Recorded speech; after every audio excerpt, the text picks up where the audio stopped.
عليكم سوسوس. Welcome back, everyone. As we mentioned earlier in the beginning of this edition of The Breakfast Show, we'll be talking about what is called linguistic sexism, or how women are perceived in the media through language. And to shed more light and actually understand what is linguistic sexism, we are very much delighted to be hosting here in the studio Dr. Hiba Naif, Vice Dean of Instructional Affairs at the College of Language and Communication. Good morning to you, Dr. Hiba. Hello. Good morning, Dr. Hiba. Dr. Hiba, to start with, because I do believe that many people are not very much aware of what sexism and linguistic sexism. So can you shed light on that topic to start with? Yes.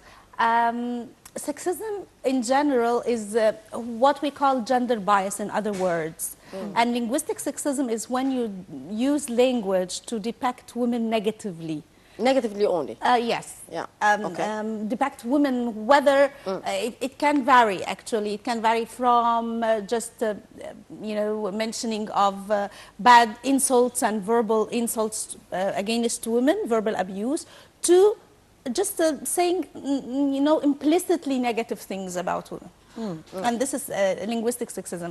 Because language is the mirror that you can see, it reflects, and you see the world through it both. Yes. It produces and reproduces what your ideologies and concepts. So it can be used very negatively against women, and that's why I am interested in the topic. Okay. And Proverbs, Dr. Hiba, are also part of the language, and as you mentioned, it's a mirror, but that reflects the culture and identity of a particular society. Proverbs, the jokes, everything. So when you conducted your research, what did you come up with? About jokes or about proverbs? Or proverbs. Well, actually, when we talked about proverbs, I studied how proverbs reflect the image of women. And then I realized that through, you know, linguistic analysis of lexical items, lexical terms, and so on, I realized that no, women actually were depicted very negatively, starting from the fact that before birth, when you are expecting a girl, and to the extent that when she is married, and then when she's a mother and mother-in-law, etc. Okay. But how that is perceived in the society, Dr. Hiba? Why the society are still seeing or using negative comment about women? As you have kindly mentioned now, if a mother is giving birth to a baby girl, the reaction is different than the boy. Why still we do face that? We are a patriarchal society, okay, and we believe Let's face it. Yes, and we believe in masculine supremacy, in superiority, and everything in our life tells us so, and we have to face it. Why till now we do still face that? Because now you can see women who are playing a very important role in the society. It's part of the maybe ideology. they are more active than It's part of the males, ideology, and if you want still to change the ideology, my dear, you have to change it from the family. Okay. Okay. And you start with the kids, and yes, of course. and this was not the case in ancient Egypt, by the way. Yes. Okay, I want to go back to the issue of ancient Egypt, but before we go there, I want you to mention to me some examples of proverbs and sayings that you used in your research as a reflection of Actually, concerning women, we have proverbs that say it's either she is foolish, okay, like habla ومسكوها طبلة, you know, this things, or that she has a very you know, voice even. And sometimes, tell you something, when you refer to a person who has been raised by a woman, you call it what? The son of his mom, and it's like an insult. It's an insult. It's insult, which is very ridiculous. But let me ask here, because sometimes when you say it's Ibn Umm or the son of his mom, yes, you do mean it in a negative way, not because he was raised by his mom, but because his mom is still playing an important role to influence him. Negatively. Negatively, yeah. And what's so negative about a mother trying to raise the Not kid? to raise, no, but sometimes he just And follow not her. just ابن أمه or Yeah. the son of his mom. Yeah. He has been raised by a woman. تربية ستات. Yeah. Yeah. In general. This is very offensive. It is. This is very offensive. Okay. You see? What other proverbs did you find? And did you compare with proverbs and sayings from Western culture? In the same No, I context? didn't go for the comparative part, but I talked about what we have in, I discovered that linguistically speaking, when you collocate words with women, you start to collocate negative words. So women is collocated with negative words. She is a chatterbox, رغية all the time. She is a gossipy person. And strangely enough, if she is like her mom, a girl is like her mom, this is negative. Yes. But if a boy is like his father, this is very positive. positive. Yes. Okay. I've noticed that from اقلب القدر على فمها تطلع تطلع البنت البنت لأمها. لأمها. This is negative if you compare a girl to her mom. Yes. But ذاك الشبل من exactly. هذا الشبل من من ذاك ذاك الأسد. الأسد. Okay, Yeah, like which part of means like that saying. ابن الوزد عوام. So this is very strange. Whenever it has to be to liken the boy to his father, it's positive. Whenever you liken the girl to her mother, it's negative. And this is very strange. Strangely enough, even from birth, the beginning, قالوا لي دي بنية اتهدت الدنيا عليا أو الحيطة عليا. It's very The offensive. minute he knows that he gave that birth- proverb is very humiliating, actually. Yes, the minute he gave birth, he knew that he gave birth to a girl, the whole world Collapsed over collapses his and head. crushes. Yes, strangely enough. Okay, and it's even more strange, Dr. Heba, that these sayings and proverbs are actually used until now, not only in rural areas, but actually in urban communities as well. And what's very important is that we not only use them, but we are convinced that they are correct. And this is what's really, we should change. And we women should Yeah. change this. Okay. How? Because still it's a chauvinistic society. Still, Yes.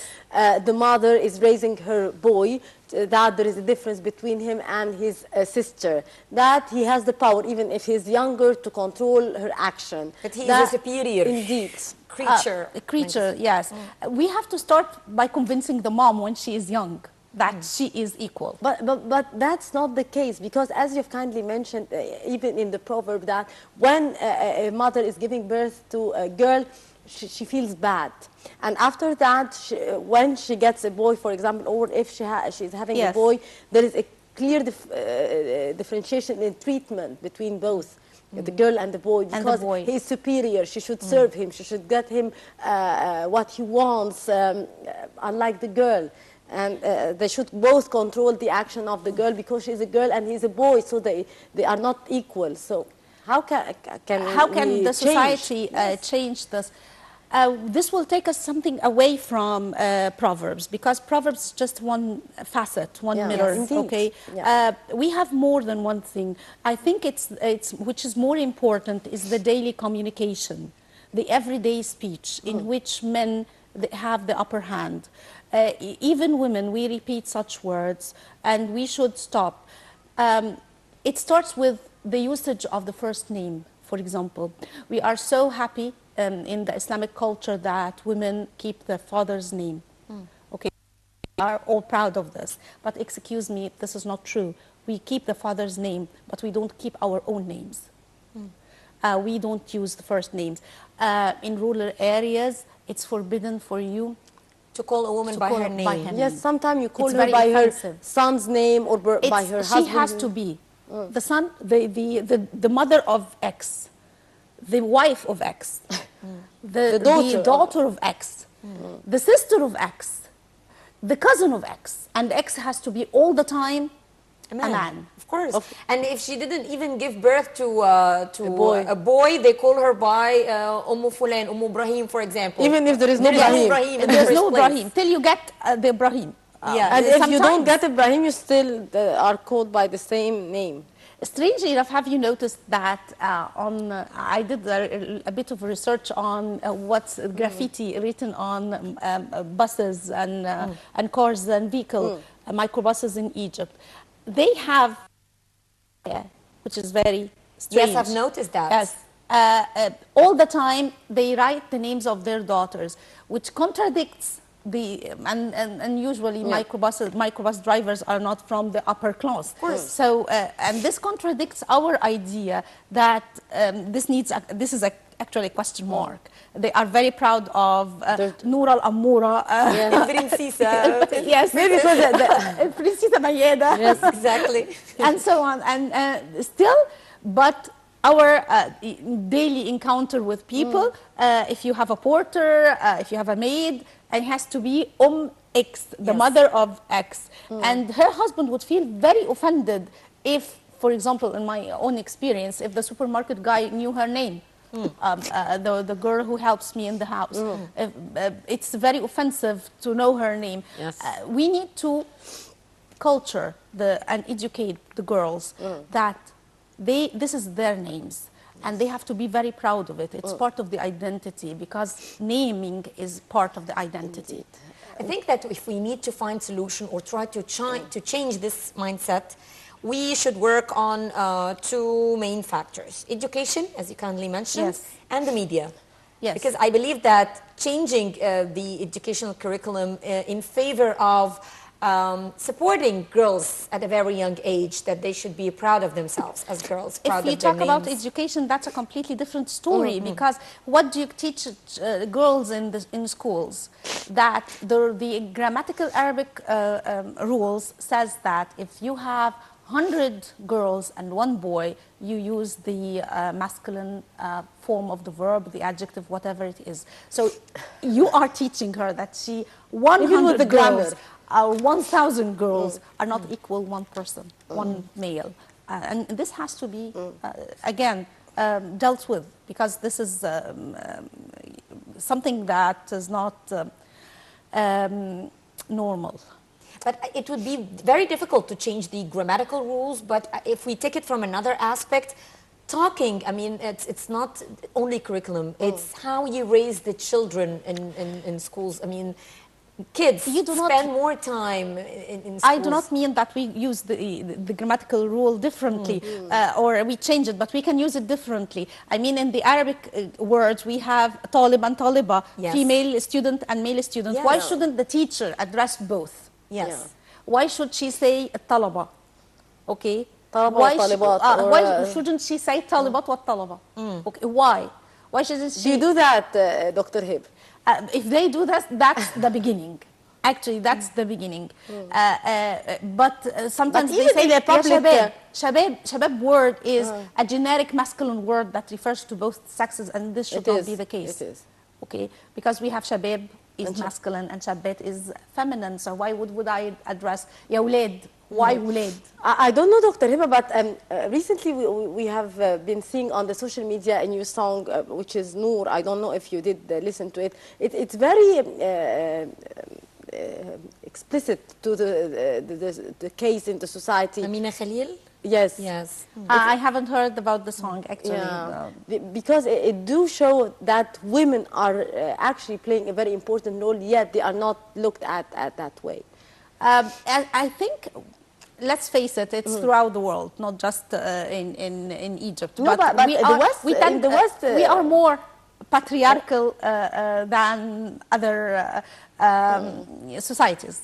Let's face it, but this, you know, gendered language is everywhere. Yeah. I mean, you know, the problem is that we even do that. We call them shabab or guys without even noticing the impact. I mean, it's done unconsciously. Yes, it is. So being conscious to the problem would be one way of solving it, I believe. And this started actually in the 70s of the last century, when they started to say that we should not use gendered vocabulary, gendered words, or gender-biased words. And even the United Nations said that we should, you know, a spokesman is no longer being used. It has to be a spokesperson, okay, chairman, chairperson. They stopped using this. They were you know, we call this overt or open, explicit sexism. Yeah. But in Egypt, we have the overt sexism, the explicit sexism, highly acceptable. And which means that the implicit sexism is, again, acceptable. In the West, no, they stopped the overt types of sexism. But the implicit types of sexism is still there. In media coverage of elections, in media. And we have the case, you know, more explicit in Egypt and more, what we call it, strongly available everywhere. It's demonstrated in a very strong way. Yes, it's spread everywhere. And we can use the media to just pinpoint the fact that this is dangerous. And we should not belittle this. We should not belittle the fact that we don't give the girl her first name, that we comment even girls when they comment about their fiancés and so on, the ibnomu. We should stop this. We ourselves do that. Yes. And unconsciously, I mean, being unconscious is one dangerous aspect of it. Yes, and when the person grows up, grows a bit older, we call her hagga, as if her name is always bad. But not usually, because sometimes when a man is a bit old, you call him hag. So it's why should we? In my opinion, my first name is something I should be called all the time. All the time. It's culture. Okay. Now you mentioned something very interesting, that is jokes, and you told me earlier that women in ancient Egypt, unlike the situation now, were actually the ones making fun of men through jokes. This is and you did this through your research. We need to shed light on. Yeah. You know, in ancient Egypt, when I started to study sexism in ancient Egypt, I said, okay, I will go and see things in ancient Egypt. So I did a little bit of research on linguistics in particular sexism in ancient Egypt, and I read the researchers done by Deborah Swainey. She is the one who did one person who did this part, and she discovered something in the everyday speech, that ancient Egyptian language did not have the coordinate pairs, the masculine supremacy, so they did not have men and women. It could be women and men. But in Arabic, in English, and so on, it has to be men and women. الرجال والسيدات.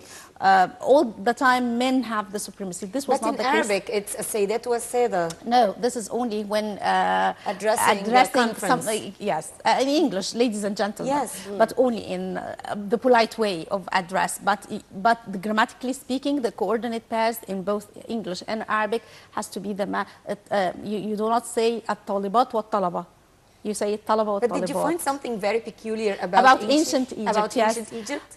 When I started to study jokes, because you know Egyptians are very mirthful people. Ibn Khaldun in the 14th century said so about Egyptians. The one striking thing he noticed is that our love of joking. So I said, okay, let's see joke and the representation of women in jokes, and especially in social media.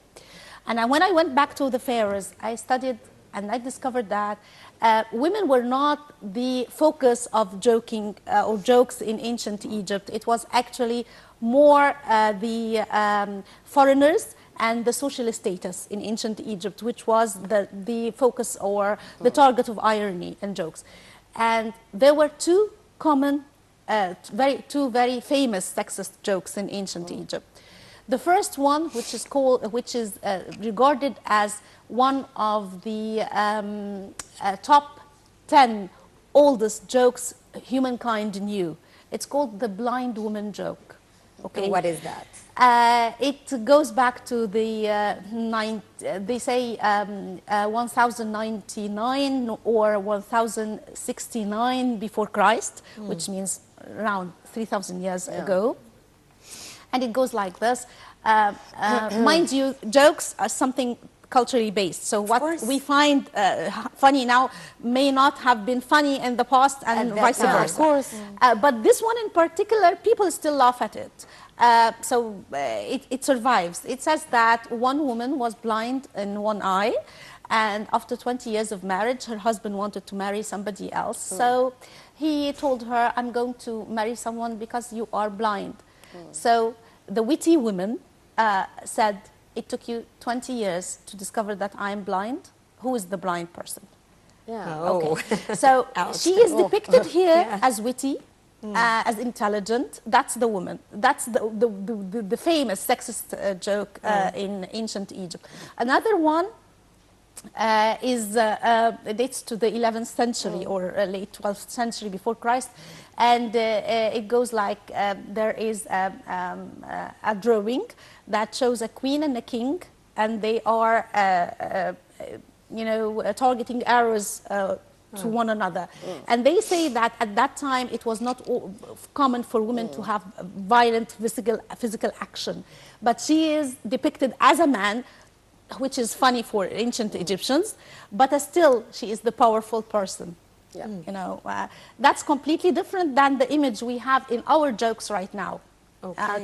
It's the totally opposite. the opposite. Yes, and you will be surprised by the statistics of jokes, sexist jokes, which target women right now.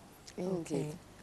Dr. Hiba Naif, of course, it's always a pleasure to talk about this very important topic, and I do believe that we do need more episodes to shed more light about women and how it's perceived. Dr. Hiba Naif, Vice Dean of the Instructional Affairs College of Language and Communication, thank you very much for your precious input. Thank you very much, Dr. Hiba. That was really interesting. I'm happy to talk about I'm sure that there is a lot you can tell us, perhaps in the upcoming episodes of the Breakfast Show. Inshallah, you'll be a regular guest with us, because this is really important.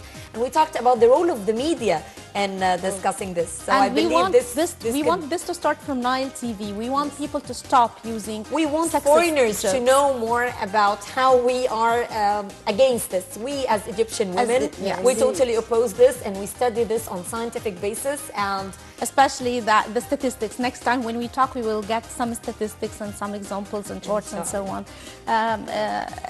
Well, we need to stop this, and it will not start unless we women stand and say no. Yes, I do believe that we do need to unite and to gather our efforts in order to change that. Inshallah. Thank you very much, Dr. Hiba. And ladies and gentlemen, stay with us. We'll be right back to continue this edition of The Breakfast Show right after a short break.